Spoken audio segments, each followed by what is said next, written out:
Guys, magpiprito tayo ng isda. Ito, lagyan natin ng asin ang masarap na isda. Ayan. Tara guys, magprito na tayo ng isda. Ayan guys, mainit na yung ating mantika. Tayo magsalang na. Ito ang ayaw na ayaw ko.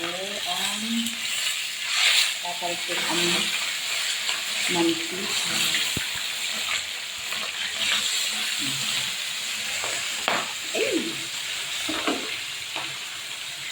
Hayaan natin itong maluto. Ayan lang. Ayan na guys, balik pa rin ng ulit natin. Pwede na ito. Luto na ito guys. Luto na.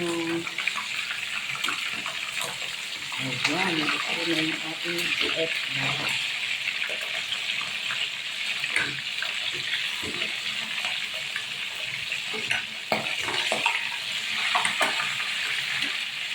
Siyempre, ilagay ulit natin ito. Pang-ulam ko na ito, 2 araw. Luluto na tayo ng tortang giniling. Meron siyang sibuyas, bawang, carrots, repolyo, sili, giniling at egg. Nilagyan ko rin ng konting harina para dumikit. Medyo kulang yung aking itlog kasi naubusan ako. Konti lang muna lulutuin ko. Pwede mo siyang lagyan ng konting talong. Hiwaan mo ng talong para medyo masarap siya. Masarap kasi yung maraming gulay. Yan. Tapos, tara guys, tayo magpiprito na. Yan. Mainit na yung ating kawali. Ayan. Piprito na natin siya. Timplado na po to, meron na siyang bechin, konting magic sarap, at asin.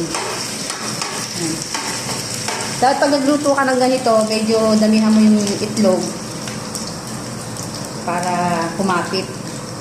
Kasi naubusan ako konti lang yung itlog ko, kaya konti lang muna yung iluluto ko.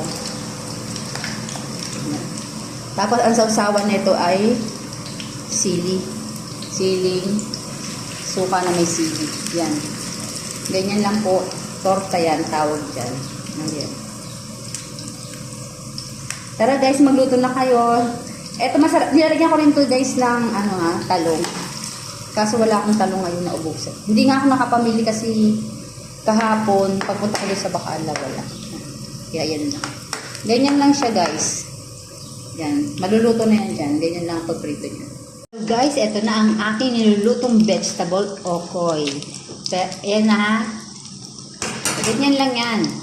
Tapos, ito na po yung naluto ko na kanina. Yan. Tara, pwede na tayong kumain at tayong magsawsaw ng suka na may sili. Tara na. At kain na tayo. Bye. Thank you for watching.